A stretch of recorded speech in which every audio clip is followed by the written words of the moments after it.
falar de um jeito especial. A partir de hoje, segunda-feira e ao longo desta semana, o CNN 360 vai receber alguns dos profissionais mais experimentados e renomados nesse campo da estratégia e do marketing político.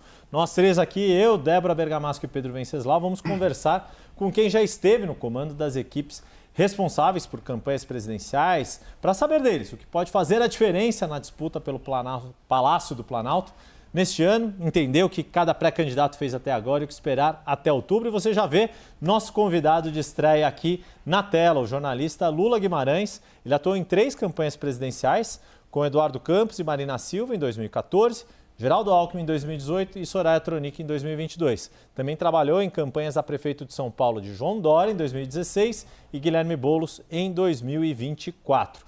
Lula, um prazer recebê-lo aqui no estúdio da CNN, poder a gente conversar aqui ao longo desses próximos 20 minutos aqui. Queria começar contigo, justamente da gente falar desse atual momento e do que está mais em evidência no noticiário, que é o caso Master envolvendo o senador Flávio Bolsonaro. O quanto a gente já tem notado aí as pesquisas mostrando que impacto houve. A grande questão é se esse impacto foi decisivo ou se ele é administrável e se, claro que nenhuma campanha espera um impacto desse, mas se ele veio pelo menos num período que ainda dá tempo de tratar desse assunto e conseguir amenizar o dano. Bom, Yuri, obrigado pelo convite, obrigado, Débora, Pedro, obrigado pela CNN pelo convite, é bom estar com vocês aqui para falar sobre eleições. Olha só, o que mais surpreendeu nesse caso do Flávio Bolsonaro, acho que para qualquer um que trabalha com comunicação, qualquer um que trabalha, ou marqueteiro, jornalista, foi um pouco do despreparo que ele teve para responder esse tipo de situação. Porque eu sei as mensagens que eu tenho com você no celular, ou com a Débora, ou com o Pedro, eu sei, está registrado, mas se mais é um áudio.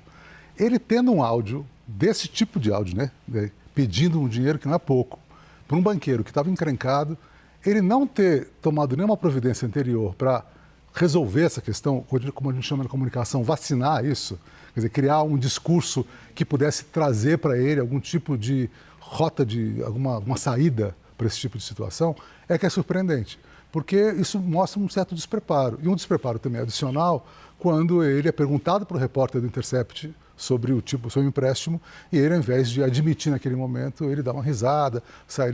É muito ruim, porque esse tipo de comportamento, ele revela para a comunicação uma certa incoerência. Para o eleitor, acho que torna frágil o discurso. Qualquer defesa que ele faça, independente do conteúdo, o que fica frágil é a postura de não encarar uma situação e dizer logo a verdade. Pois é, e na semana seguinte ele tentou ter essa prevenção, quando ele próprio falou, eu estive mais uma vez com o Vorcaro depois que ele foi preso. Foi um pouco de aprendizado, só que aí o leite já estava derramado? Provavelmente sim, porque aí, diante de uma crise dessa, a melhor coisa a se fazer é admitir logo a questão, especialmente sabendo que é verdade, para poder encontrar um discurso que possa o colocar no jogo. O que surpreende é que tanto a pesquisa do Datafolha, que saiu na sexta-feira, quanto a do Nexus hoje com o BTG, quanto outras pesquisas de outros institutos, mostram uma certa resiliência do Flávio e uma certa resiliência da candidatura da direita. O que leva a crer que essa campanha, mais do que outras, não se trata de uma disputa de preferências, mas talvez uma disputa de rejeições. E nesse caso, a rejeição ao presidente Lula é alta e a rejeição ao Flávio Bolsonaro também é alta.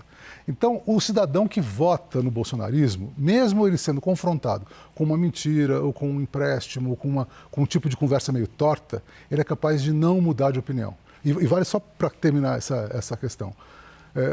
Semana passada eu encontrei o jornalista Pedro Doria, que lembrou de um fato interessante. Ele falou, cara, se a gente somar aí os escândalos que os bolsonaristas atribuem ao presidente Lula, assim, se somar o valor do tal do triplex com o sítio de Atibaia, dá 3 milhões, 4 milhões.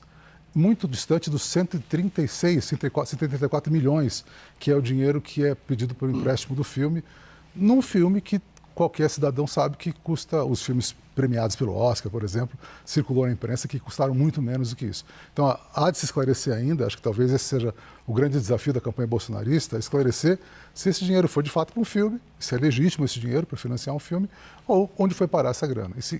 Dependendo de onde foi parar essa grana, isso pode trazer problemas adicionais à candidatura. Então, por enquanto, é difícil arriscar. Eu acho que é uma notícia muito boa para o bolsonarismo saber que isso arranhou muito pouco a candidatura.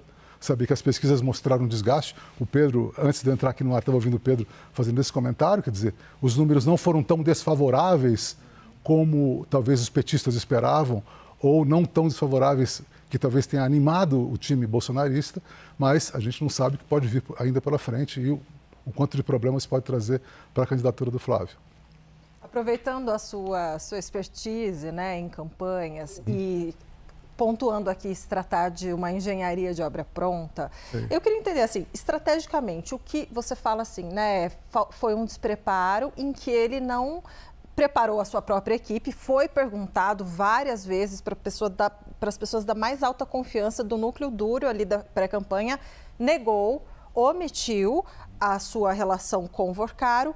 Mas ok, o que ele poderia ter feito e, uma vez se antecipado, vamos supor, olha, tem isso, pode ser que apareça, tem isso aqui, De que maneira você, se fosse o marqueteiro da campanha, é isso que eu estou falando, é engenharia de obra pronta. Sim. Mas assim, o que poderia ser feito que, na sua avaliação, minimizaria os danos?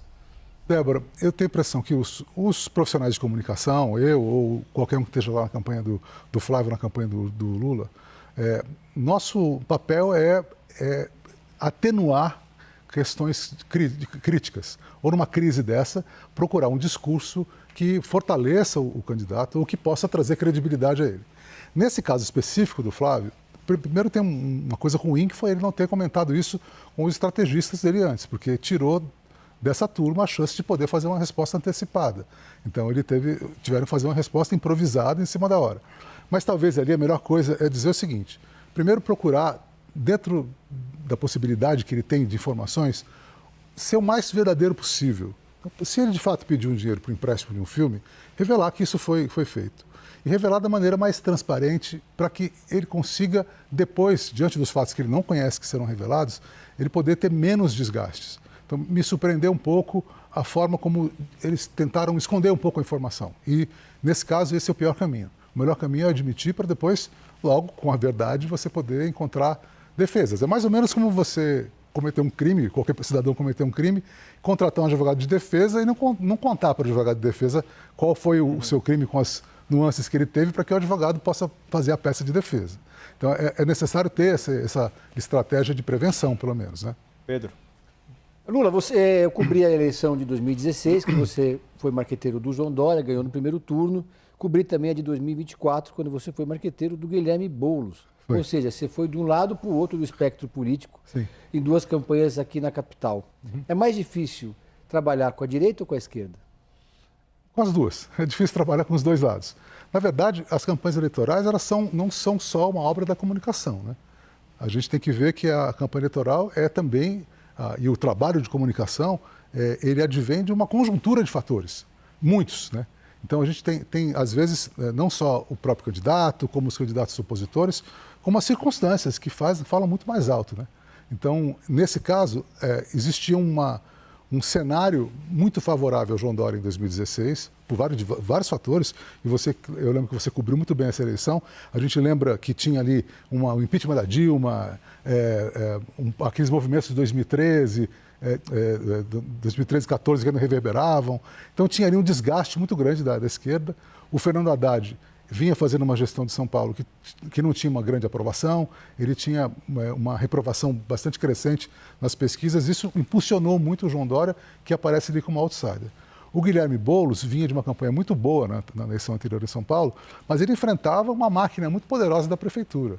E enfrentou um candidato que, além de ter a máquina, ele tinha muitos candidatos a vereador, uma capilaridade muito poderosa na cidade, que impulsionou muito a candidatura. E tivemos o fator Pablo Marçal, que era o imponderável, que por pouco não vai ao segundo turno.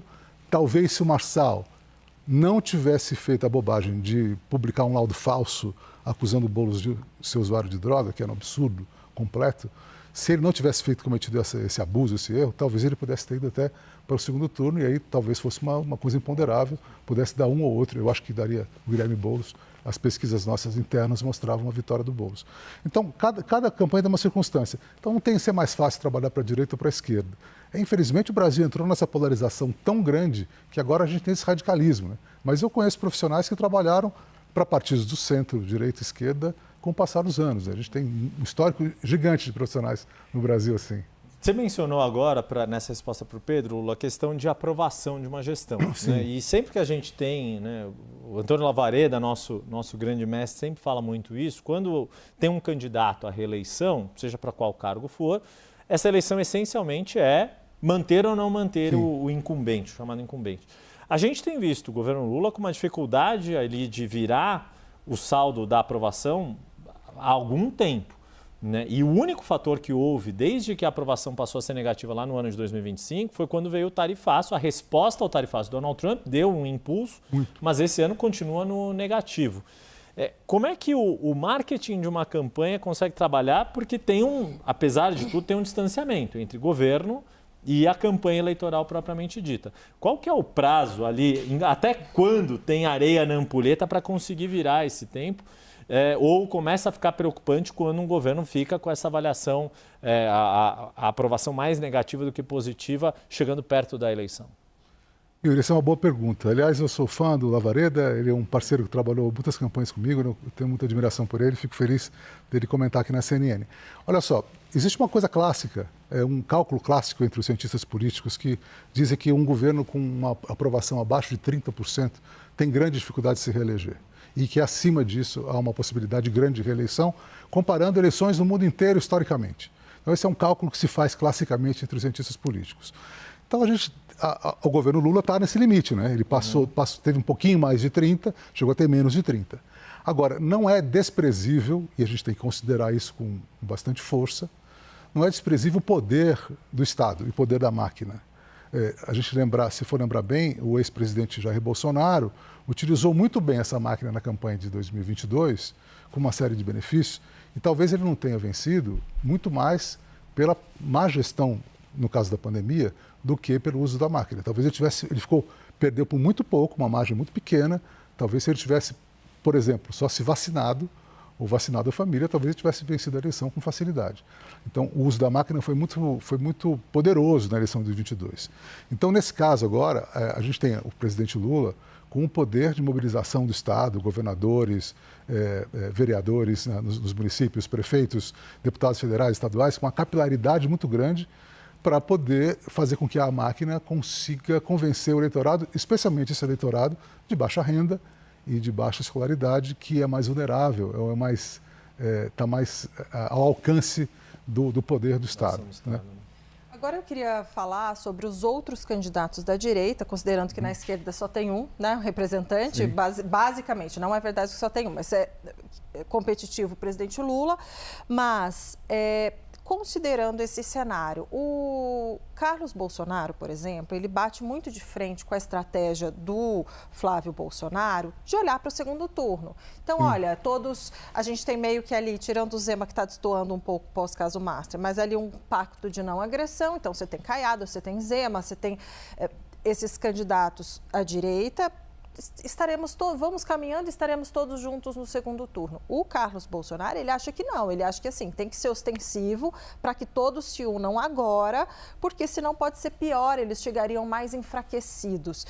E a campanha do Flávio fala, não, estaremos juntos todos no segundo turno. Na sua avaliação, na situação delicada como está essa, já foi na passada, mas agora parece ainda mais acirrado, enfim... Quais as vantagens? Eu sei que às vezes é incontrolável também, mas quais as vantagens, por exemplo, de você não apostar todas as fichas na União agora? O que eu estou querendo dizer? Chamar o Caiado para ser o vice do Flávio, sabe? Fazer essas articulações e deixar para um segundo momento no segundo turno. O que na sua avaliação é mais estratégico dentro das possibilidades? Débora, esse é um cálculo que quem faz mais são os políticos, mais do que os marqueteiros e pessoas de comunicação. Porque os políticos, eles levam em consideração esse apoio de alianças de partido muito em relação a cargos e o que eles vão ter no próximo governo, que acordos podem ter, que ministérios podem ter. Então, esses acordos são feitos depois. O que dá para a gente pensar agora é que é o seguinte, e o Pedro muito bem comentou antes dessa nossa entrevista, o poder, um pouco da influência regionalizada que tem Caiado e Zema. São governadores de estados que não são conhecidos fora deles, né? Goiás e Minas Gerais. Então, isso traz uma dificuldade grande para que eles cresçam. é diferente de governadores que foram regionais, mas que tiveram uma exposição nacional.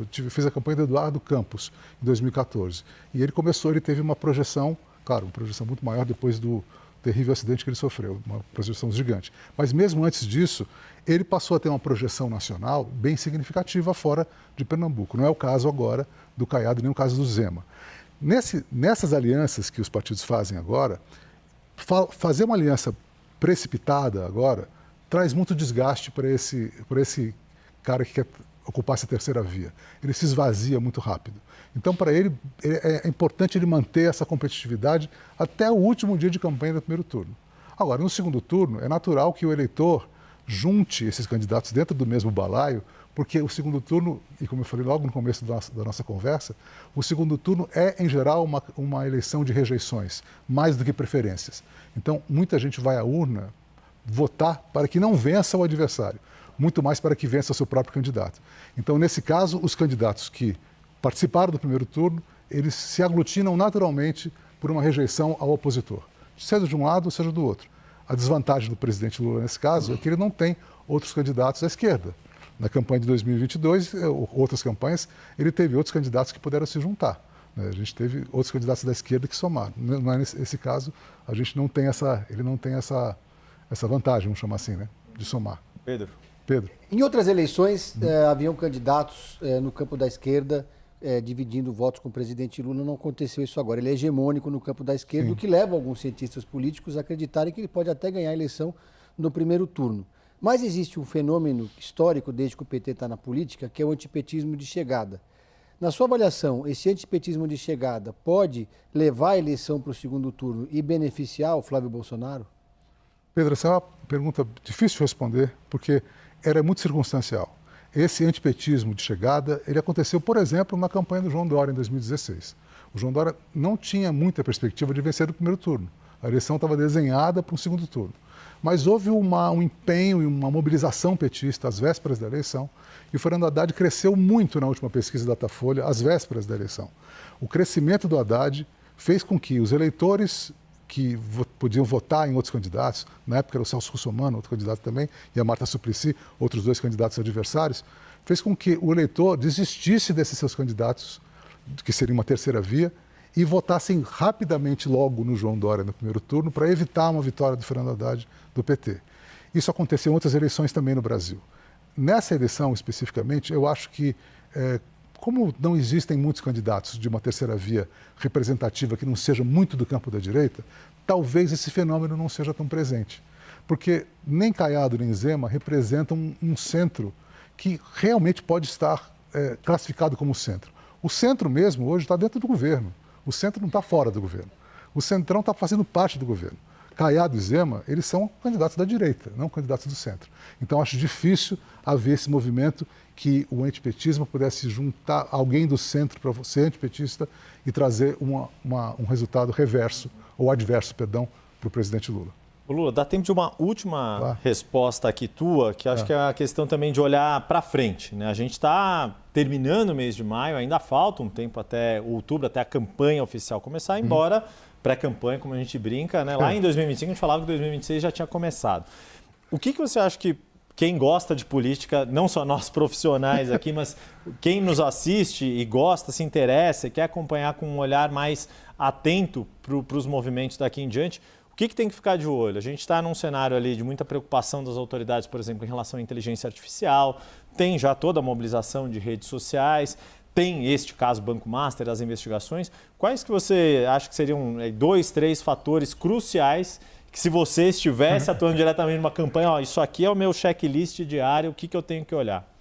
Yuri, olha, acho que as campanhas modificaram, elas se transformaram com o passar do tempo, né? As campanhas, 15, 20 anos atrás, muito influenciadas pelo poder dos grandes veículos de comunicação, especialmente pela estrutura de televisão e rádio, do horário eleitoral gratuito, e hoje muito mais pelo celular. O celular está na mão das pessoas e é ele que influencia, porque ele inclusive organiza a sociedade em segmentos, né? A gente chama de bolhas, as pessoas consomem informação das suas respectivas bolhas.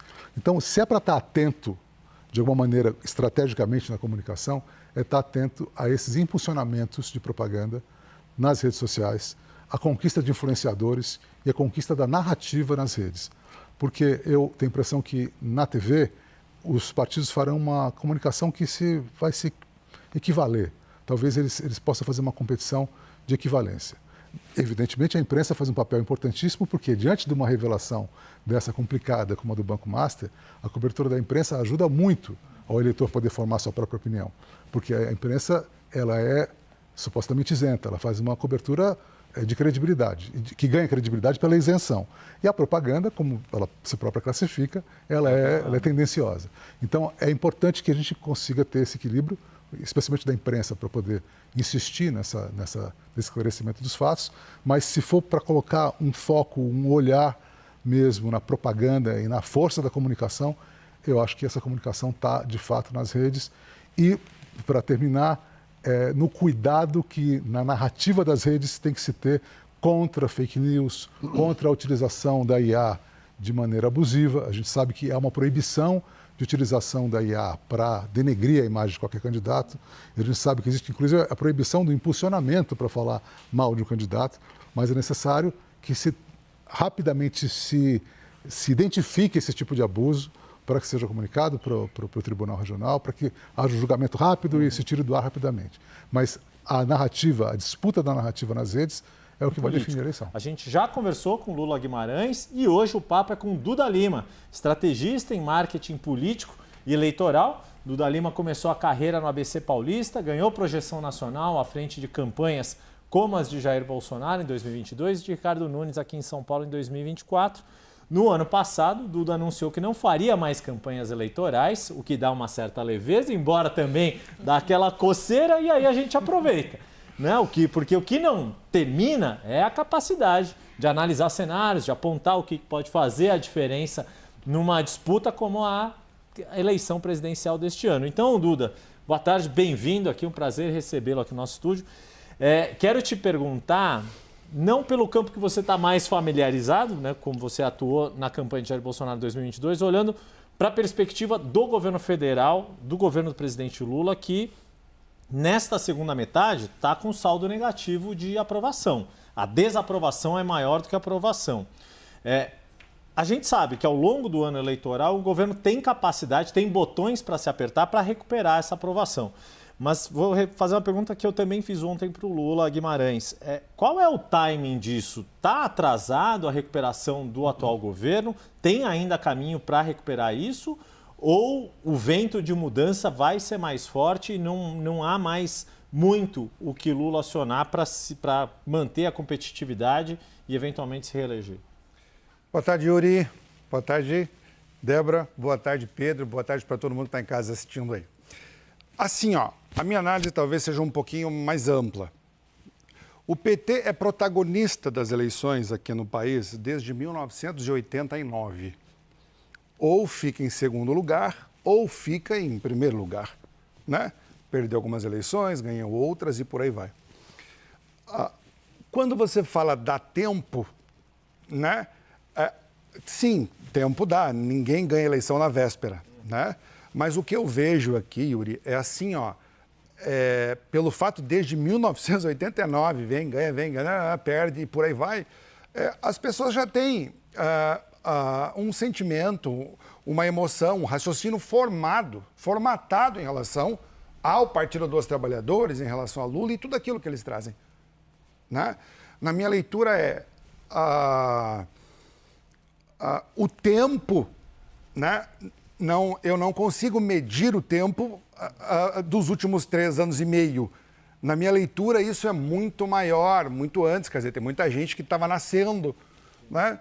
Naquela época, tem muita gente que já é pai, né? E o PT está lá. Né? Uhum. Então, até fazendo um gancho em relação à polarização, quer dizer, durante muito tempo a polarização foi a favor ou contra, né? O PT. E eu vejo este formato se repetindo agora. Né? Então, para mim, ao mesmo tempo em que existe tempo, né? Na minha leitura também, né? Nem de tempo precisa, sabe? Então, não sei se eu fui claro aqui. Não, acho que sim. Acho que só para complementar, né? Você mencionou desde 89 o PT, mas em especial Lula. Né? Sim. Mesmo quando ele não estava na urna, tinha um protagonismo. E aí, enfim, o tempo é inquestionável que esta provavelmente será a última eleição que o Lula vai disputar como candidato. Isso também está perceptível até pelo fato de a maioria dos demais concorrentes serem mais novos do que o Lula, à exceção de Ronaldo Caiado, que é mais ou menos da mesma geração, já estiveram se enfrentando em 89, mas isso também está pesando na sua avaliação neste momento? Claro, gente, a idade pesa, né? E eu não quero ser etarista aqui, né? Pelo amor de Deus. Mas o que eu quero dizer é assim, gente, a atividade cognitiva nem sempre é a mesma, ou quase nunca é a mesma, né? Com o passar do tempo. E isso pode provocar ao longo da campanha alguns erros, né? E, ao mesmo tempo, um certo cansaço também. Porque quando as pessoas imaginam um Lula, por exemplo, de 2002, imaginam um de 2026, é o mesmo Lula que nós estamos falando? Na minha leitura, não é, né? Mas cabe aí aos estrategistas de Lula tentar minimizar este problema, né? Mas que, por outro lado, pode também ser uma virtude a questão da experiência, né, acumulada, não? Pode, gente, né? Experiência com virilidade, experiência com cognição avantajada, isso ajuda muito. Mas essa percepção o eleitor vai ter quando o programa eleitoral começar, né? Duda, obrigada por estar aqui conosco. E aí eu queria entender o seguinte, hoje nas pesquisas, quando você pergunta para o eleitor o que mais preocupa, muita gente fala, uma parcela muito alta fala a questão da corrupção.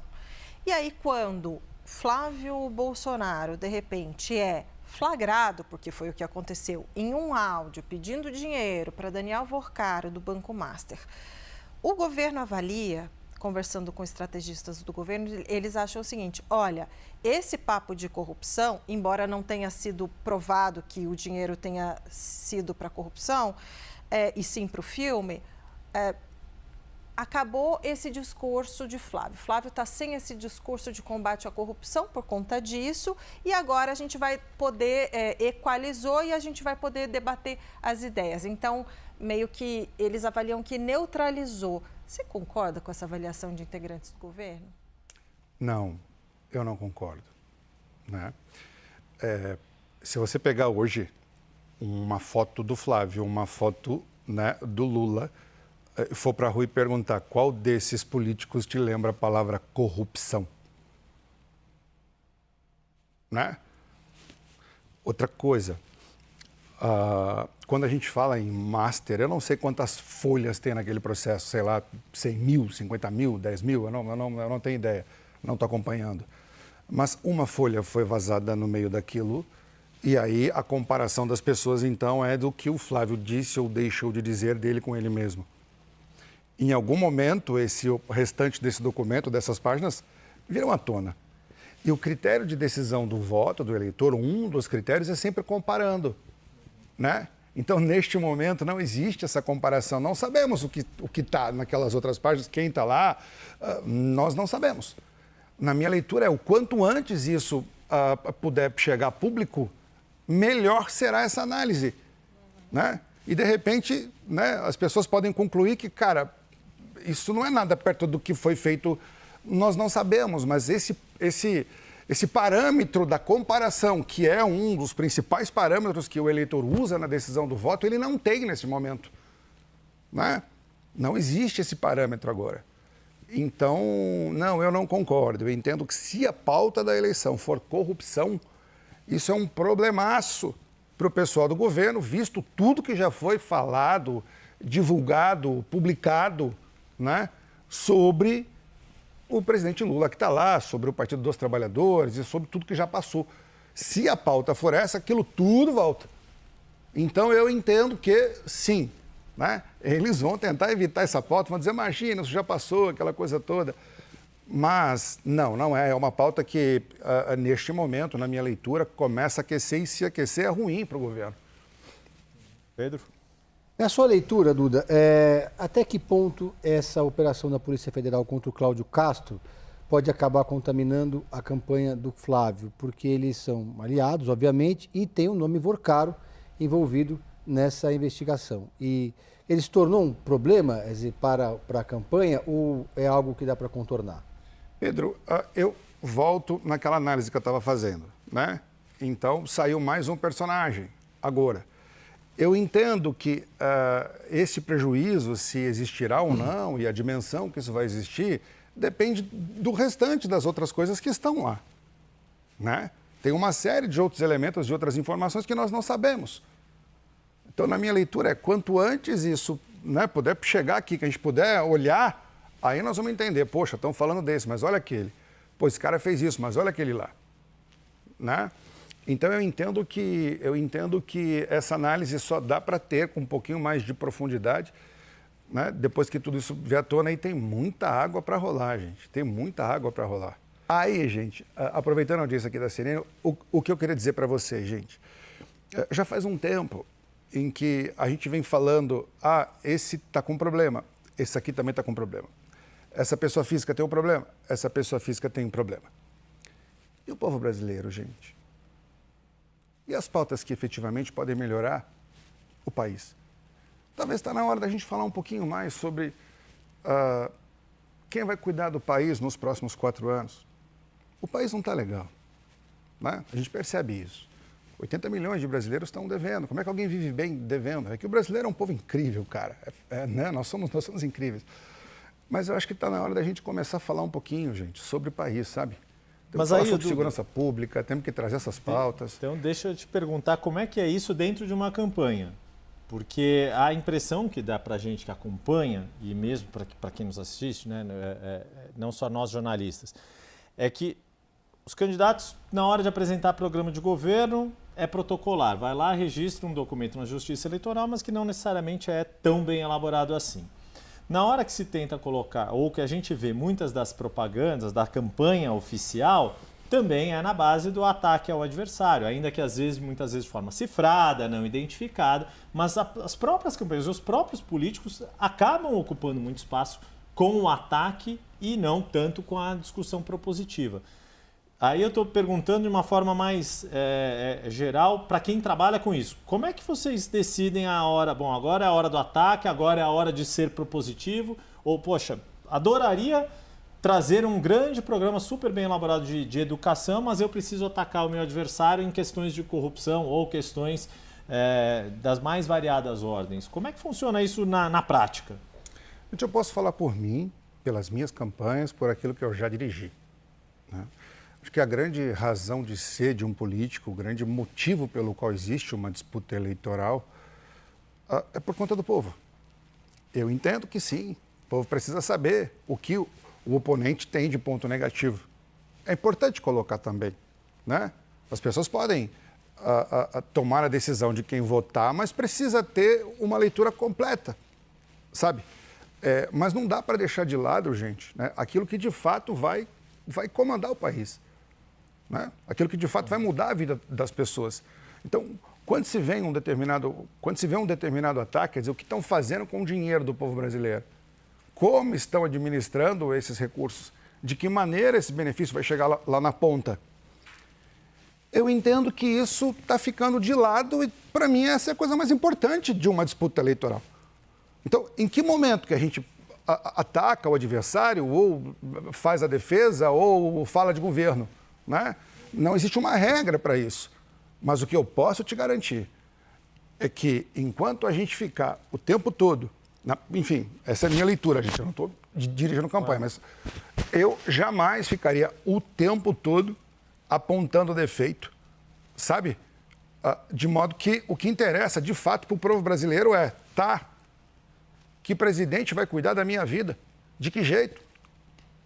Então, a minha maneira de trabalhar é muito mais propositiva, mostrando aquilo que se pode falar, né, do que gastar o tempo e a energia atacando o outro. Volto a dizer, o eleitor precisa saber efetivamente em quem está votando. Todo mundo tem um ponto positivo, todo mundo tem um ponto negativo. Claro que o marketing vai querer fazer com que os pontos positivos de um candidato sejam mais intensos do que do outro, né? Mas acho que se a população brasileira começar a cobrar, né? Mas eu não aguento mais sair na rua e não saber se eu vou voltar, se vão me roubar ou não, né? Eu acho que está na hora da gente falar um pouco disso e deixo até uma dica aí para as campanhas. Bora cuidar do povo brasileiro, gente. Bora falar de país. Duda, a gente vê que Flávio Bolsonaro, ele está apontando bem nas pesquisas, né? Tem empate técnico ainda com o presidente Lula e a gente está quase em junho. E nesse fim de maio, houve um terremoto na campanha, que foi caso Vorcaro, muito em função do próprio Flávio, que não contou para a própria equipe que tinha esse fio desencapado. Porém, o seguinte, um terremoto na campanha. Saiu o marqueteiro, saiu o assessor de imprensa, o da comunicação digital saiu também. Vai trocar todo mundo com o carro andando, porque a gente sabe que a campanha começou no ano passado. A gente chama de pré-campanha por uma questão eleitoral, legislação, né? De legislação eleitoral. Mas a minha pergunta, o quanto isso pode impactar, ainda dá tempo, o quanto isso prejudica uma estratégia de campanha, se é que houve, não sei se teve. Assim, ó. Enquanto tem bambu, tem flecha. Sim, dá tempo sim, gente. Quanto mais se modifica um time, enfim, não é muito legal isso, é um problema. Mas provavelmente as pessoas que estão lá, se chegaram a essa conclusão, pô, não está legal, né? Precisa alterar, precisa mudar. Isso pode ser positivo, né? Daqui a pouco, alguns problemas que estavam acontecendo param de acontecer, né? Quanto antes começar, é muito melhor para o profissional. Ele tem mais informação, tem mais dados, tem mais imagem coletada, tem mais roteiros escritos e produzidos. Tempo é fundamental para se fazer uma campanha cada vez melhor, né? Mas também tem as redes sociais, que o que está acontecendo agora, né, que é incrível, a tarde já mudou, daqui a 2 horas muda, né? Então, é muito importante, na minha avaliação, para o estrategista, tentar prever um pouco desses movimentos e dessa migração que o eleitor tem, e ele dá sinais. O eleitor dá sinais, né? Eu acho que o estrategista que não consegue sentir isso, que não consegue ter isso, que não consegue medir, mensurar isso, ele começa a tomar decisão olhando para o retrovisor, pô, tipo, já foi. Né? Tem que saber para onde o vento está soprando. É fundamental, sabe, analisar isso, sentir, acompanhar, olhar. A inteligência artificial está aí, ela vai poder ajudar muito nisso, né? Vai poder ajudar demais nisso. Pedro? Duda, a campanha pela Prefeitura de São Paulo de 2024 foi uma das mais disruptivas que eu já cobri. Você, inclusive, foi agredido no meio de um debate. E o Pablo Marçal, por pouco, não vai para o segundo turno e poderemos ter um cenário completamente diferente. O que essa campanha deixa de legado, de aprendizado e como que se constituiu esse fenômeno que foi o Pablo Marçal? Que aprendizado fica disso? Assim, Pedro, ótima pergunta, né? Estrategicamente, né? Aparece uma terceira via, né? Eu até brincava, eu dizia, olhava para cá e vinha um apresentador, olhava um apresentador, candidato, olhava para cá, via, sei lá, uma candidata, via um prefeito candidato, via um alienígena, né? E depois, sabe, era mais ou menos assim, porque este fenômeno que ele fez com toda a habilidade dele, ele deu uma certa confusão. Esse fim de semana eu estava participando de um evento e eu comentei que o que eu percebi neste processo eleitoral, Pedro, eu nunca tinha visto antes, porque uma coisa era o que estava acontecendo, né? Na televisão, nos debates, no dia a dia. Outra coisa, completamente diferente, era o que acontecia nas redes sociais. Quer dizer, né? Pegava-se um corte, colocava lá na rede social e aí a pessoa assistia aquilo, ela não assistia o debate e começou a ter uma noção de mundo, né? De campanha de eleição pelos cortes, sabe? E aí eu pensei, cara, como é que eu vou resolver isso? Né? E aí, volto a dizer, o candidato Pablo, ele tinha uma força absurda nas redes sociais, mas ele não tinha tempo de televisão e de rádio, né? Então, o que eu precisava fazer aí estrategicamente Eu tinha que usar a televisão e a rádio para gerar fluxo lá na rede, porque era impossível competir com ele. Ele é um especialista da área. Né? Ele, sei lá quantas pessoas tinham fazendo, trabalhando, cortando e publicando.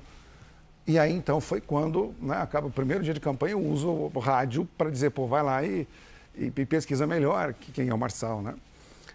E isso funcionou super bem, deu certo. O que eu vejo nessa... Resumindo, né? Você falou, primeiro, gente, o que não fazer? Eu entendo que, até faço um apelo aqui, né, para a corte eleitoral, eu entendo que os candidatos podem ser punidos também, se os seus assessores não conseguem se comportar bem. Aquilo foi, tipo, sei lá, ridículo. Podia ter sido qualquer um de nós, né? E outra coisa que eu vi bem ali foi a força da rede social, a força da televisão, a força do rádio, como eu nunca tinha percebido antes na minha vida. Eu consegui ter esse parâmetro, né?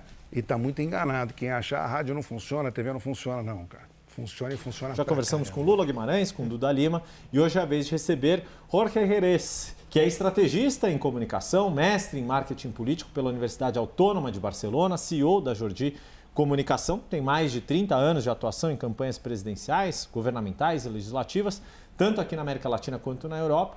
Já foi agraciado com prêmios como Poly Awards e Reed Award. Aqui no Brasil, atua nas campanhas de Eduardo Pimentel, prefeito de Curitiba, nas duas eleições de Ratinho Júnior, governador do Paraná, que chegou a colocar o nome como pré-candidato a presidente em 2026, portanto, o Jorge está inteirado ali, né? Preparou o terreno para o que está acontecendo neste momento na disputa presidencial. E aí quero pegar um pouco, começar desse ponto, Jorge, e te agradecer a presença aqui. Primeiro pelo fato de trabalhar com um desses vários nomes de governadores que se colocaram na disputa. 2 deles seguem como pré-candidatos, Ronaldo Caiado, de Goiás, Romeu Zema, de Minas Gerais, e que, inclusive, enquanto estamos aqui gravando essa entrevista, as notícias mais recentes é de que eles estão voltando a mais uma vez conversar sobre uma eventual aliança de ter uma candidatura entre eles dois. Na sua avaliação do que você viu do cenário, de como está a corrida neste momento, faz mais sentido para esses nomes de terceira via se tentarem se juntar para quebrar a polarização atual entre Lula e Flávio Bolsonaro? Ou faria mais sentido correr de forma isolada e ver se dá para juntar depois, e aí com as mais variadas estratégias, seja para um modo de candidatura, digamos, um pouco mais tradicional, como Ronaldo Caiado, um pouco mais agressivo, como Romeu Zema, ou totalmente disruptivo, por exemplo, como um Renan Santos pelo Missão, ou agora novos nomes estão surgindo, Joaquim Barbosa e até mesmo o deputado e ex-senador Aécio Neves, que já disputou a presidência. Bom, obrigado pelo convite, Yuri, Débora, Pedro, obrigado por estar aqui.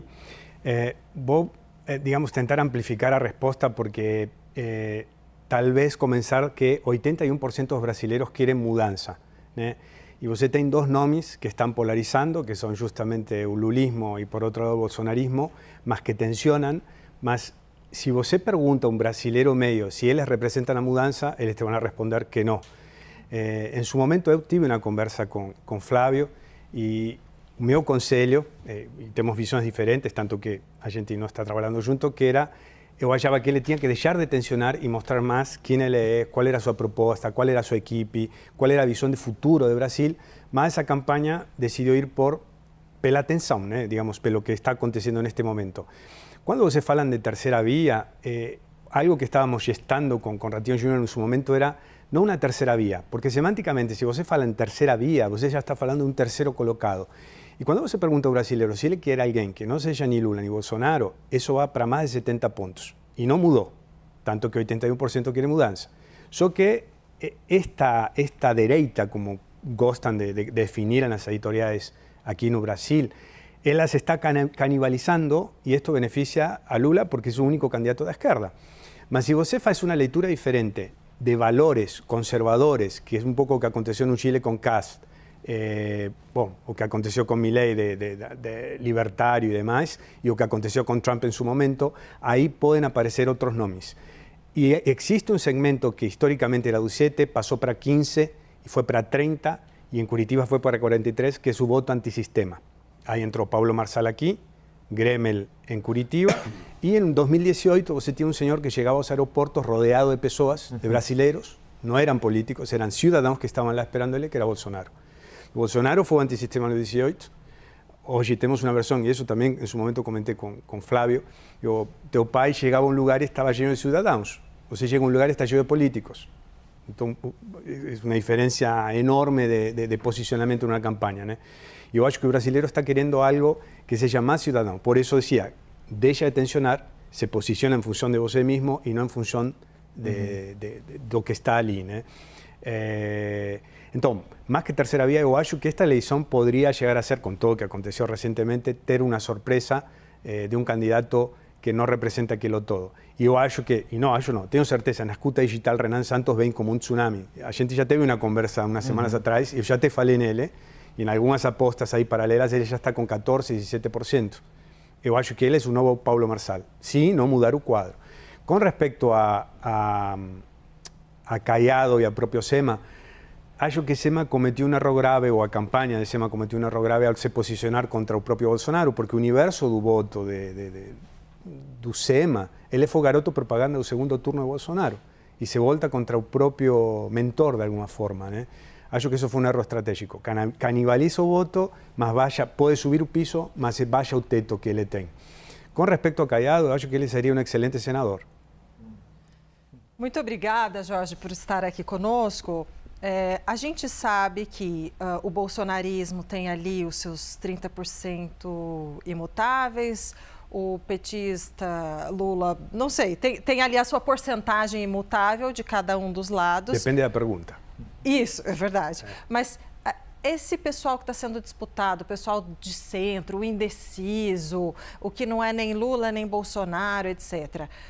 Quando chegar no segundo turno, se for esse cenário, Lula e Flávio Bolsonaro, o que esse eleitor que não quer nem Lula nem Flávio Bolsonaro quer? A gente sabe que se fala muito o seguinte, antissistema, né? Você até descreve um pouco isso, a questão do antissistema, mas o que essas pessoas querem, na verdade? Qual vai ser o diálogo desses candidatos com esse lado mais central, né? Essa vertical aqui mais central? Posso voltar um pouco para trás? Então, eu acho, e é algo que vemos apuntando no México e em toda a Latinoamérica, inclusive nos Estados Unidos, a legislação eleitoral, ela deveria ser corrigida. Hoje, en este momento, temos um candidato que pode estar sendo injustiçado ou não estou defendendo a ninguém, com todos estes escândalos que descubren. Porque uma pessoa que tem escândalos dessa natureza é candidato. Y eso acontece en Argentina y acontece en los Estados Unidos.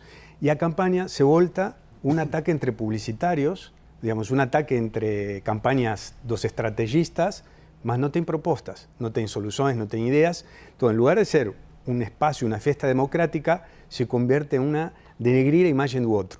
Todo esto afecta a la democracia. Por eso a participación en las elecciones va cayendo. Por eso surgen los candidatos antisistema.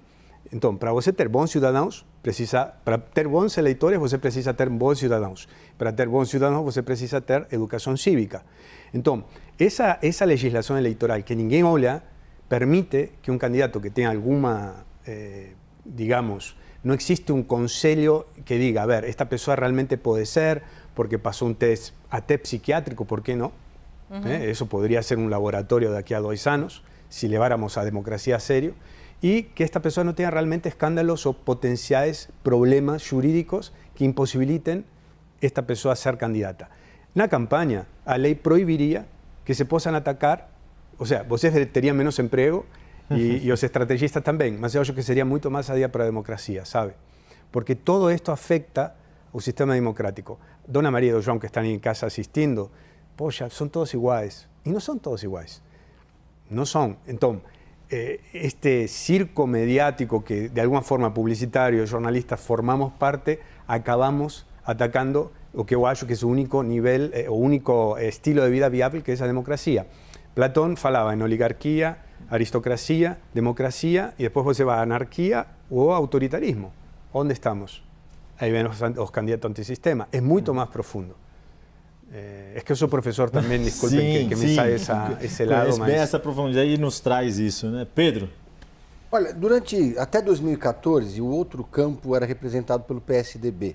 Em 2018, Geraldo Alckmin teve 4% mais ou menos dos votos no primeiro turno. Em que momento que o bolsonarismo hegemonizou o campo da direita? Esse eleitor que era tucano virou bolsonarista ou esse eleitor está flutuando? No, mas es curioso, ¿no? Aquí no Brasil vocês veían o tucanismo como un partido de dereita, y en la verdad era un centro-esquerda, ¿no? Era socialdemócrata, digamos, las políticas públicas que o Brasil teve fueron copiadas no México, o sistema de saúde mexicano fue copiado aquí de Brasil de aquella época, ni fue con Lula, fue Fernando Henrique. Entonces él era un centro-esquerda, ¿no? Eu acho que, y eu formé parte de ese grupo de pensadores do que era ser conservador, no solo aquí en Brasil, en América como un todo. Y es un corte de valores, no es un corte ideológico partidario, es un corte de cómo eu vejo, cómo enxergo un mundo desde mis valores, desde mi propio eu, ¿no? Y ahí entra o conservadurismo, mas no conservadurismo como definen políticamente que está en un campo de derecha. 42% de los electores de Lula son pro vida. ¿Sabían de eso? Então, por isso, inclusive, que ele não encampa, né, uma postura, ou às vezes é cobrado a ser mais à esquerda do que o seu próprio eleitorado, e ele acaba tendo essa percepção. Agora, vou aproveitar esse gancho, Jorge. O quanto isso coloca em determinadas situações o presidente não digo em uma contradição, mas nesse tipo de saia justa, de uma pressão dos seus apoiadores ou dos seus aliados políticos para que ele vá mais à esquerda, sendo que não existe...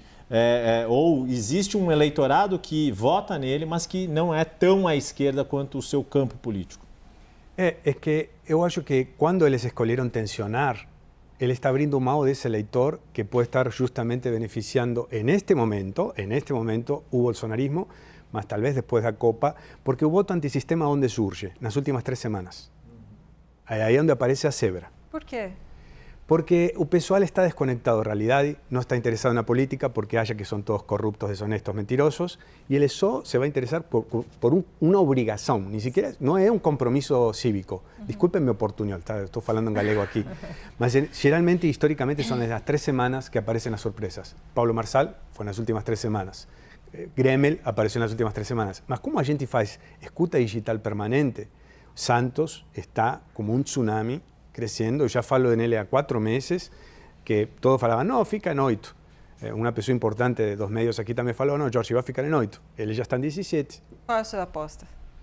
Não tem aposta. Para o Renan Santos. Eu não quero... Eu acho que se as 2 grandes campanhas não corrigem os rumos nas que elas estão, en un tono más propositivo, más de idea, de construir y no destruir a otro, ele puede crecer muito mais.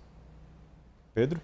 Eu queria saber a sua avaliação sobre o peso da TV na eleição. Muita gente avalia que a televisão perdeu a importância que tinha em outras disputas eleitorais, mas sempre tem uma disputa muito grande para conseguir o maior tempo de televisão. E também a curiosidade de saber quanto custa uma campanha presidencial competitiva. Então, todo es relativo, mas vamos a los números. Pablo Marçal no tiene espacio de TV, Gremel también no tiene espacio de TV, y a campaña de ellos estaban en Dark Social, estaban en el celular. Ellos conversan directamente con el eleitor. Entonces, ¿a TV es relevante? Sí, porque la comunicación es repetición, persuadir es repetición. Entonces, si usted no está en TV, usted está perdiendo un canal. Más, tanto Gremel como Pablo Marçal, como el propio Bolsonaro, en el 18 él no tiene espacio de TV. Entonces, ¿es importante? Sí. ¿Es determinante? No. E o preço? 100 milhões de reais me disseram uma vez que é o preço de uma campanha competitiva presidencial. É mais ou menos isso? Mas eu duvido que o Bolsonaro gastou isso no 18, sabe? Foi uma campanha tão orgânica, o Gremel em Curitiba, foi uma campanha totalmente orgânica. Eu este dia sentei com ela, eu estava do outro lado, tomamos um café, para mim foi surreal falar com ela e ela comentou, Jorge, éramos eu e meu advogado. E era um podcast, o programa dela era um podcast. Então, por isso te digo, é relativo. Agora, se você tem recursos e você pode administrar isso com mídia inteligente en el dark social, es mucho más efectivo porque el programa gratuito está lá. Y yo tengo certeza absoluta que lo que define una elección no es un programa electoral, son las inserciones. Acho que el programa electoral es un gasto desnecessario y no es bom hasta para los vehículos. Acho que serían las inserciones apenas. Jorge, você falou que as duas campanhas que estão à frente nas pesquisas, Lula de Flávio Bolsonaro, precisariam corrigir os rumos para que esse antissistema não prevaleça ou que não venha com mais força. Quais são os rumos que você acha que Lula tem que corrigir nesse momento e que Flávio Bolsonaro parece estar corrigindo, inclusive concretamente, ao mexer com a sua equipe? Quais que são esses, o prioritário de correção em cada uma dessas duas campanhas? No caso de Lula, mostrar o que ele fez en estos 4 anos. No caso de Bolsonaro, temporalmente, digamos, si o pai dele começou uma mudança, qual foi aquela mudança e como ele vai dar continuidade. E aí entra equipe, ideas, soluções, conhece o mundo, quero trazer esto que deu certo no sé, en Hong Kong, traerlo aquí, por dar un ejemplo. Mas eu não vejo campanhas propositivas. O irónico es que Renan Santos, cada vez que fala, ele dá uma ideia, ele está propondo. E ele é o que o brasileiro quer, ele quer posicionamento. algo diferente. Ele não quer tensão. E aí, quer dizer, desculpa, para continuar nesse gancho, quer dizer, pelo que eu entendi, Flávio Bolsonaro deveria se colocar muito mais como uma continuidade do governo de Jair Bolsonaro. E o governo Lula tem que mostrar a continuidade de um governo. Só que é um governo mal avaliado neste momento. É um governo que está com uma desaprovação maior do que a aprovação e que em outras situações a gente veria essa recuperação de imagem acontecer mais rapidamente.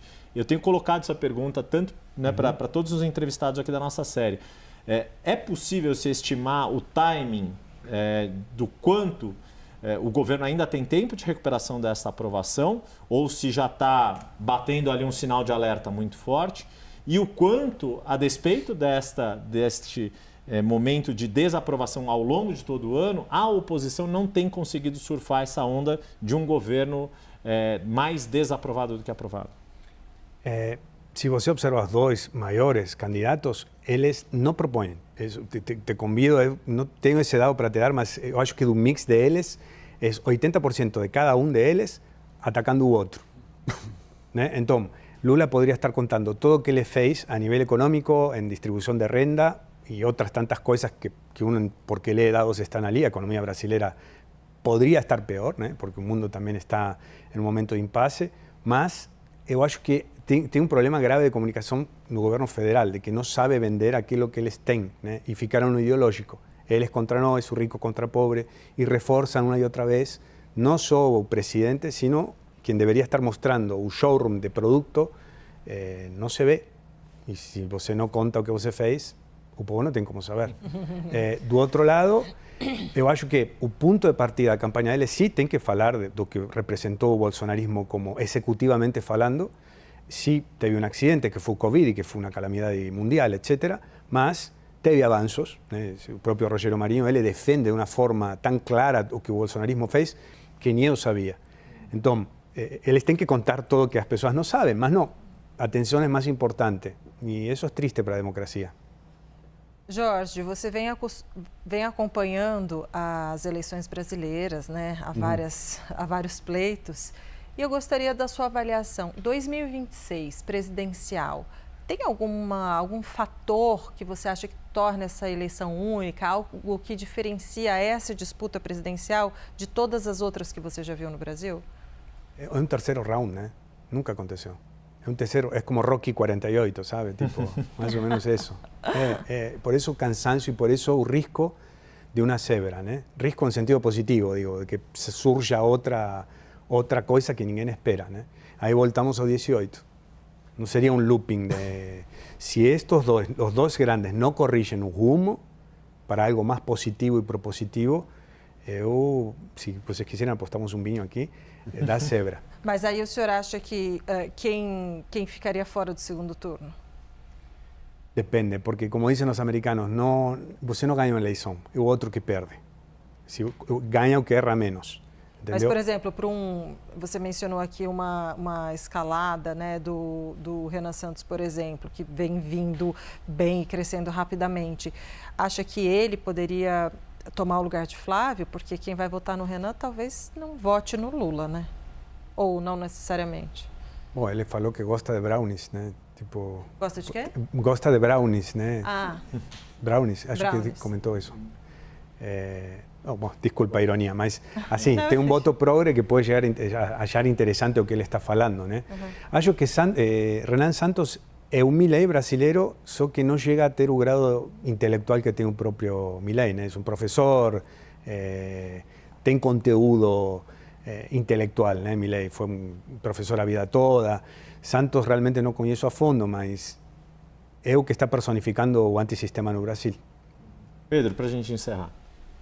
Tem alguns especialistas que avaliam o oposto, que na hora das 3 semanas finais de eleição, o eleitor ele vai optar pelo voto útil para evitar o PT, porque é aquele chamado antipetismo de chegada, e aí isso pode acabar eliminando a segunda etapa. Qual que é a chance da eleição acabar no primeiro turno? Se não tivesse acontecido tudo o que aconteceu, voltemos. 81% quer mudança. Então, voto útil em que sentido? Da mudança. E quem representa a mudança? Nenhum dos dois grandes representa a mudança. Os dois são continuidade de coisas que já foram testadas e provadas. Então, eles não são a mudança. Por isso te digo, o paradigma deles está errado, desde meu humilde ponto de vista. Então, aquele que personifique essa mudança e que tenha a ver com mudar todo esto que está ali, o que deu errado, né? Corrigir o que está errado, potencializar o que está bem, a zebra está ali. Não me quero arriscar a dizer es tal. Eu tenho aqui com dados, mas eu não posso dizer isso publicamente porque A gente já recebeu aqui no estúdio da CNN em São Paulo Lula Guimarães, Duda Lima, Jorge Jerez e hoje nossa conversa é com o Felipe Soltello, consultor e estrategista político. Além do histórico de militância político-partidária no PSDB, Felipe Soltello foi secretário estadual de Juventude, Esporte e Lazer em São Paulo e há mais de 2 décadas também atua no setor privado. E comandou campanhas eleitorais como as de Simone Tebet, a presidência em 2022, e as dos prefeitos Bruno Covas, em São Paulo, Arthur Henrique, em Boa Vista, entre outras campanhas e disputas Brasil afora. Meu caro Felipe Soltello, muito obrigado, um prazer recebê-lo aqui nessa nossa série. E quero puxar um pouquinho da sua experiência em 2022 e trazer para cá, porque, enfim, de novo estamos vendo Lula como agora presidente, não mais como um candidato fora do governo, disputando contra um candidato, um pré-candidato da família Bolsonaro, agora o senador e filho do ex-presidente Jair Bolsonaro, Flávio Bolsonaro, PT e PL mais uma vez. E você, quando esteve na campanha de Simone Tebet, disputou pelo MDB, hoje ela está no PSB, e tinha alianças, por exemplo, do PSDB e Cidadania, daquela federação, tentaram quebrar essa polarização e se colocar como a terceira via. Quais são os desafios que havia naquela disputa que ainda permanecem agora? E, na sua avaliação, quais são os novos desafios que existem agora que não havia 4 anos atrás e que todos esses nomes que estão colocados, como Ronaldo Caiado, Romeu Zema, Renan Santos, agora se está falando Joaquim Barbosa, Aécio Neves, entre outros, quais são esses novos desafios que você não teve junto com Simone Tebet e outros candidatos naquela época? Bom, boa tarde a vocês, obrigado pelo convite. Eu acho que o cenário é um pouco distinto, né? Em 2022, você tinha uma dificuldade muito grande do eleitor escutar. Estava muito preso na loja da polarização entre Bolsonaro e Lula, a gente vinha de uma pandemia, de um comportamento polêmico do presidente, de uma situação mais radicalizada, vamos dizer assim, né? E de um presidente da República mais popular da história que vinha da prisão. Então era uma situação bastante sui generis. E a campanha da Simone foi uma campanha política, que colocou um posicionamento, mostrou que era possível se colocar de uma forma distinta. Eu acho que ela não teve sucesso do ponto de vista do percentil de votos que obteve, mas do ponto de vista político deixou um registro muito forte da importância da participação de outras vozes no cenário eleitoral. Para o Brasil seria muito importante que todos os partidos lançassem candidatos, para que a gente tivesse mais alternativas. O que está acontecendo hoje é que nós temos eleições mais por rejeição do que por opção. Porque, apesar dessa eleição termos mais candidatos do centro à direita, ainda não são todos os partidos nacionais fortes que optaram por ter candidaturas próprias. Então, o cenário é um pouco distinto. Mas eu acho que esse ano nós estamos fazendo uma avaliação sobre se o presidente Lula merece ou não ser reeleito. Tem muito mais a ver com uma espécie de plebiscito sobre a situação do governo federal do que sobre uma questão de disputa. Então, é uma combinação entre a avaliação desse governo e as rejeições dos principais contendores. Boa tarde, Soltello, obrigada. E nesse plebiscito que você coloca, na sua avaliação, o que vai pesar mais? As questões políticas, como está a vida das pessoas, a esperança, o que o novo presidente ou a continuação tem para oferecer, ou a questão ideológica? Olha, esse voto, vamos dizer assim, afetivo por questões morais, ele tomou uma proporção muito grande com o advento das redes sociais e com a polarização, vamos dizer assim, mais radicalizada que nós estamos vivendo, que transbordou o cenário da política para o cotidiano das pessoas, né? Quem não tem uma briga de família no Zap por conta de política, cancelou alguém, quer dizer, é uma coisa meio triste, eu acho, porque a interdição do diálogo é uma coisa muito complicada para a democracia. A democracia pressupõe a conversa. Quando a gente interdita o outro e não aceita os argumentos, mesmo que a gente discorde, mas não tem um ambiente favorável para a conversa acontecer, as coisas demoram mais para evoluir, os consensos sociais são mais atrasados. Então, eu acho que essa é uma coisa que nós temos que superar em algum momento. E ter mais candidaturas ajudaria nessa perspectiva. Nós temos um cenário que é, pela primeira vez na história nós vamos ter, que é do centro à esquerda, vamos ter apenas uma candidatura. O presidente Lula, pela primeira vez, tem o apoio de todos os partidos à esquerda do país. Nunca aconteceu antes. À direita, do centro à direita, temos algumas alternativas, né? Algumas com mais viabilidade, outras com menos viabilidade. Mas eu acho que ainda falta muito para termos alternativas que tirem a gente desse processo de bivalência que nós estamos vivendo. Pedro? Bibi, você teve uma trajetória muito ligada ao PSDB, que hegemonizou o antipetismo até 2018, quando o Geraldo Alckmin teve em torno de 4% dos votos. Em que momento que o PSDB perdeu a hegemonia desse campo político para o bolsonarismo? E por quê? Eu acho que é uma combinação de questões. Em 2018, eu acho que é uma eleição muito atípica. O advento do atentado ao presidente da República, Bolsonaro, é uma coisa lamentável que aconteceu, é preciso registrar, e ela modificou as regras do jogo. Ele, que não tinha tempo de televisão, por exemplo, passou a ter uma cobertura nos veículos de imprensa, nos jornais televisivos, muito extensa. Então, ele passou a ser o rei da televisão, vamos dizer assim, apesar de não ter na hora eleitoral um tempo significativo. Isso mudou a dinâmica, tinha uma força, e como tem ainda no mundo digital, isso desequilibrou. O Geraldo, que era, vamos dizer assim, o líder do horário eleitoral, não conseguiu transformar isso nessa dinâmica. Então, é uma eleição difícil de estabelecer. Eu acho que o PSDB, pela sua luta fratricida, pela disputa das lideranças, pela fragilidade de conseguir construir a renovação dos seus quadros internos, acabou atrapalhando muito o processo, né?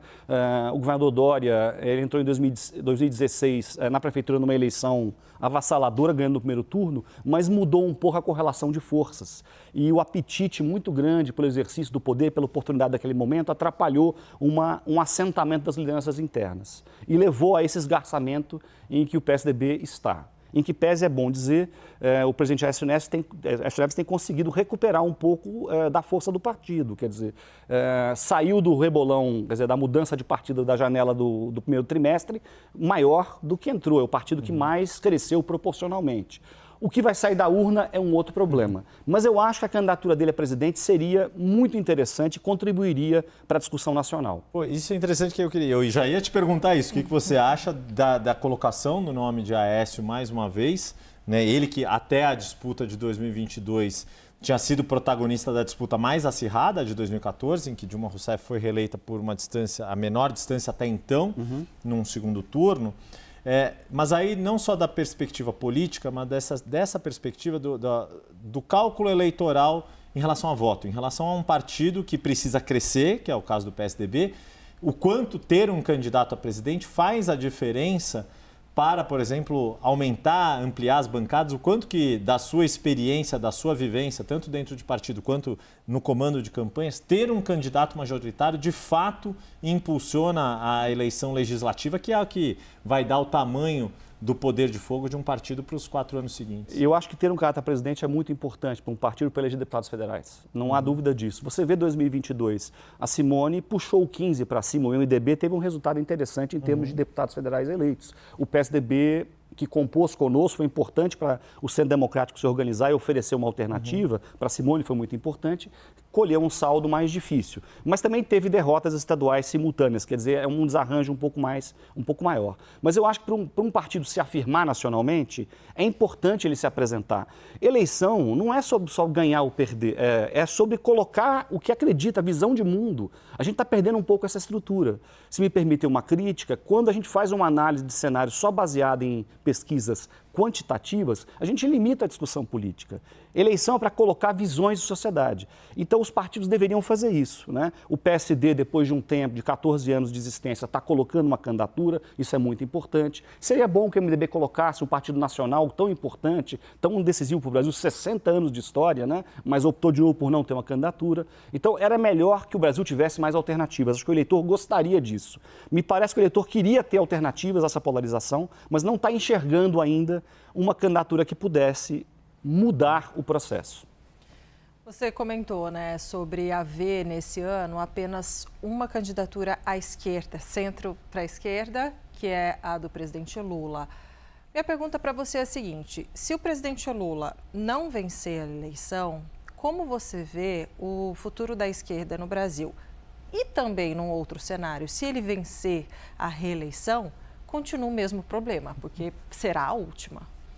Veja, o presidente Lula é um personagem da história republicana nacional muito interessante, é a liderança democrática mais forte que o país construiu ao longo do tempo, a gente tem que reconhecer essa virtude. Mas o PT tem um problema de construção da sucessão do presidente Lula, é uma questão que vai se colocar. Eu acho que ele é o favorito das eleições, eu acho que o cenário recente tem apontado na direção de uma certa vantagem para ele, né? Porque o governo conseguiu recuperar um pouco a avaliação. Se você vê a pesquisa de hoje, da Ideia, Meio, né, você verifica que o volume de pessoas que consideram o governo péssimo caiu de forma vertiginosa e trocou por regular e bom. Isso é um sinal, não teve uma alteração significativa na aprovação e desaprovação, mas na composição da aprovação, o péssimo caiu muito, o bom e o regular cresceram. Isso é uma excelente notícia para o governo. Como eu falei, é um plebiscito sobre se ele faz um bom ou ruim governo. Então, as condições, nesse momento, estão empurrando numa direção muito favorável a ele, né? O futuro, eu acho que é uma previsão complexa, né? Ele é um homem de 80 anos, muito experiente, acho que vai saber conduzir um pouco esse processo. Me parece que o PSB imagina ser um pouco o sucessor desse movimento de centro à esquerda no Brasil. Tem um ponto que é de divergência entre os profissionais de marketing que passaram por aqui, que é a questão da terceira via. Tem um fenômeno histórico nas eleições, nas semanas finais, que é o antipetismo de chegada, que levou João Dória a ganhar no primeiro turno, inclusive em 2016. Alguns profissionais acham que isso pode levar empurrar esse voto para a terceira via, para uma candidatura, por exemplo, do Renan Santos ou outras candidaturas. Outros avaliam que não, que na hora H, esse antipetismo de chegada e também o governismo de chegada podem ser decisivos a ponto da eleição acabar no primeiro turno. Duas perguntas em uma. Acredita que a eleição pode acabar no primeiro turno e a possibilidade da terceira via ganhar força na reta final é maior ou menor do que o voto útil? Olha, vamos fazer isso por partes, tentando ser rápido, não estender demais, mas veja, a eleição hoje, ela está por uns 7, 8 pontos para resolver no primeiro turno. Acho difícil resolver no primeiro turno, no quadro que está hoje. Agora, o Brasil vive uma crise institucional jamais vista na história, porque nós nunca tivemos os três poderes da República envolvidos numa única situação. Então, a solução desses conflitos ainda está muito longe de entender como vai acontecer. E eu acho que tem uma caixinha de surpresas pela frente em relação às investigações, a delações, a escândalos laterais que se conectam com esse principal. Tudo pode acontecer. Explicações têm que ser dadas, vamos ver como é que o eleitor vai reagir a tudo isso. Eu acho só que se a discussão ficar em termos de corrupção, tá? Pode parecer um contrassenso, mas é vantajoso ao presidente Lula. Por quê? Porque está precificada no presidente Lula a discussão da corrupção. As pessoas que já acham que o PT está envolvido com algum tipo de esquema, já acham. Não há uma novidade. Agora, ao senador Flávio Bolsonaro, o cara da família Bolsonaro, é uma dúvida, porque essa questão não se colocou para ele. Ele está construindo uma imagem e, à medida que vão aparecendo situações que o colocam em situação embaraçosa, isso pode ser um problema. A terceira via, eu acho que está mais nessa eleição para a construção de alternativas futuras, né? O MBL, por exemplo, a gente tem que fazer um elogio. É um partido digital, com o método você pode concordar ou não é essa discussão, mas que teve a coragem de se converter num partido formal e conseguiu fazer. É bom lembrar, o presidente Bolsonaro tentou fazer isso com o PSL e não conseguiu. Se associou ao PL, quer dizer, o fracasso acabou dando certo no maior partido do Brasil hoje, mas o MBL conseguiu fazer a conversão. E tem uma disciplina e método para o trabalho acontecer. O Renan, se você reparar na mesma pesquisa que eu citei agora hoje, é o único que cresceu no embate direto com o presidente Lula no segundo turno. Nas simulações de segundo turno, ele tem um crescimento vertiginoso ao longo de toda a trajetória. Isso não muda a intenção de voto geral nele, mas no conflito direto você vê que tem uma personalidade crescente. Entre os jovens, porque a linguagem deles está muito conecta para quem tem até 24, 30 anos, eles têm um desempenho bastante interessante. Aliás, entre os jovens, o Flávio teve a maior perda em razão dos escândalos do Banco Master e do filme Dark House. Isso que eu ia pegar também essa tua expertise, Soltello, e conectar com o momento que vive Flávio Bolsonaro, né? Como é que você avaliou a forma como a pré-campanha foi atingida por essas revelações das mensagens de Flávio diretamente enviadas ao ex-banqueiro Daniel Vorcaro e esse processo agora de reformulação da equipe, com a chegada de Eduardo Fischer, de Alexandre Outramari, agora provavelmente aí prestes a ser oficializada também a inclusão do jornalista Fábio Portela na equipe. Como é que você viu a forma como a comunicação de Flávio Bolsonaro e do próprio pré-candidato reagiram e estão reagindo ainda a essa questão toda do Bom, em primeiro lugar, acho que a campanha da família Bolsonaro ganha um reforço muito importante, porque Fábio Portela e Outramari são profissionais de altíssimo gabarito, com bastante experiência e têm a contribuir, né? Então, vão dar sua contribuição, vai melhorar a acuidade do trabalho. A reação, a gestão de crise, vamos dizer assim, né, para usar um jargão jornalístico, da questão foi mostrou um despreparo bastante grande. Eu acho que havia uma certa perspectiva de imaginar que nunca fossem ser revelados esses segredos, né? O que me surpreende, porque, veja, se a gente tem um ditado popular que diz mentira tem perna curta, com o mundo digital, com rastreabilidade, com Pix, com esse universo todo que nós estamos vivendo, a perna é mais curta ainda, né? Então, eu acho que me pareceu um pouco despreparado para poder enfrentar essas situações. Mas agora, essa mudança na equipe dele, ele vai ganhar pontos porque é gente tarimbada e com capacidade de trabalhar. Só uma dúvida que... Na sua pontuação, você não citou o Fischer. Eu queria saber se foi só esquecimento ou se tem alguma crítica, alguma... Não é uma questão de crítica ou não. O Fischer eu conheço de nome, é um profissional de publicidade muito forte, de longa data, mas não é alguém que tem uma familiaridade com o marketing político em si. Eu não conheço, acho que fez uma campanha ou outra, uma atuação forte nessa área. Eu posso falar por dois profissionais que eu conheço da minha geração e que eu admiro bastante. Vou fazer uma pergunta parecida com a que o Yuri fez, só que no sinal invertido. Na sua avaliação, a estrutura de comunicação do presidente Lula, do governo, de olho na reeleição, está sendo satisfatória? Olha, eu acho que vem melhorando, né? Muitos faz crítica ao ministro Sidônio, né? Mas a gente tem que reconhecer duas coisas muito importantes. A linguagem da comunicação governamental trouxe uma novidade muito interessante, o padrão estético, a lógica do presidente Lula estar mais em contato com as pessoas. O grande valor do presidente Lula é que ele tem a capacidade de sentir a dor da população. E quando a gente vê isso na rede social dele, acho que as pessoas que acompanham estão percebendo isso, isso é tocante, né? Isso é interessante. Então, eu acho que há uma humanização da comunicação do governo federal que vai numa direção bastante interessante. Agora, com a aprovação de ontem da diminuição da jornada de 6 para 5 para 2, né? E vai para o Senado agora. Isso vai ter um impacto interessante, sim. A população é favorável a essa medida em grande parte. 70% da população defende essa redução de jornada, ela é importante. Então, o governo tem conseguido colher alguns frutos. Mas a crise internacional, outras questões que interferem, então, às vezes, um pouco fora do controle do governo, também são complicadas. A caristia é uma coisa que conta muito numa eleição presidencial. Pedro?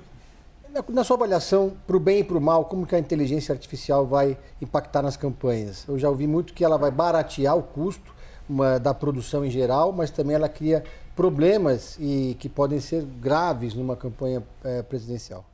Olha, eu acho que o Tribunal Superior Eleitoral está tentando e fez um esforço de uma regulamentação mais inteligente em relação a isso. Eu acho insuficiente. Eu acho que a gente deveria punir de forma mais efetiva os candidatos que usarem de forma indevida os mecanismos. Ainda é muito multa, não tem uma coisa de cassação de registro, uma coisa mais pesada para inibir esse processo. Existe a lógica de identificação e tudo isso. Veja, eu acho que as pessoas também têm que se comportar como cidadão eleitor de um jeito diferente. Não dá para tratar o eleitor de forma tão passiva como a gente vem trabalhando nos últimos tempos. Tem que responsabilizar. Se eu quero saber se alguma coisa é verdade ou não, procure os perfis oficiais dos candidatos. né? Você tem instrumentos de ir atrás e checar esse processo. Então, quem quer usar para o mal, vai usar, Pedro, né? Há legislação para combater essa estrutura e tal, mas eu confio na capacidade do brasileiro de discernir as coisas e saber separar o bem do mal, vamos chamar assim. É uma dicotomia meio infantil, mas separar o que é verdade do que é mentira. Ô, Felipe, dá tempo de mais uma última pergunta aqui antes da gente encerrar. E que, muito rápido isso aqui. A conversa aqui é boa, a prosa vai indo e a gente vai chegando na reta final. O tempo é inexorável, como diriam. Bem rapidamente, ainda nessa questão tecnológica, você falou dessa ingerência ou de como há uma certa tutela no eleitor. Existe muita ingerência e o quanto que isso, dentro de uma campanha, é percebido? Como evitar que a ingerência ou que o excesso de regras do nosso processo eleitoral, que por muitas vezes é o garantidor da igualdade, né, da disputa de paridade de armas, digamos assim, mas para trabalhar uma campanha, quanto que pesa isso?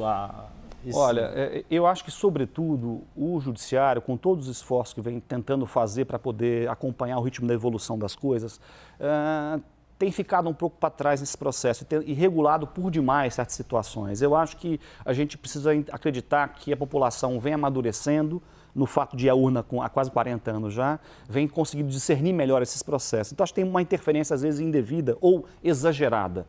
Por outro lado, nós temos uma legislação muito interessante em relação à comparação mundial, que, por exemplo, protege o sigilo do nosso eleitor. Nós não podemos comprar listas de eleitor, a gente não sabe quem vota em cada urna. E em alguns países do mundo isso é aberto, né? Você pode prometer coisa, entregar cartão, entregar... Então o Brasil tem uma dualidade interessante, uma lei muito interessante e que protege. Avançou no financiamento público, é uma coisa muito importante, deu mais transparência e tranquilidade para o trabalho, mas eu acho que às vezes as interpretações, a gente passa a dar conta um pouco na tutela, achando que o eleitor não tem maturidade de perceber a realidade. Eu acho que a gente já passou dessa fase no país.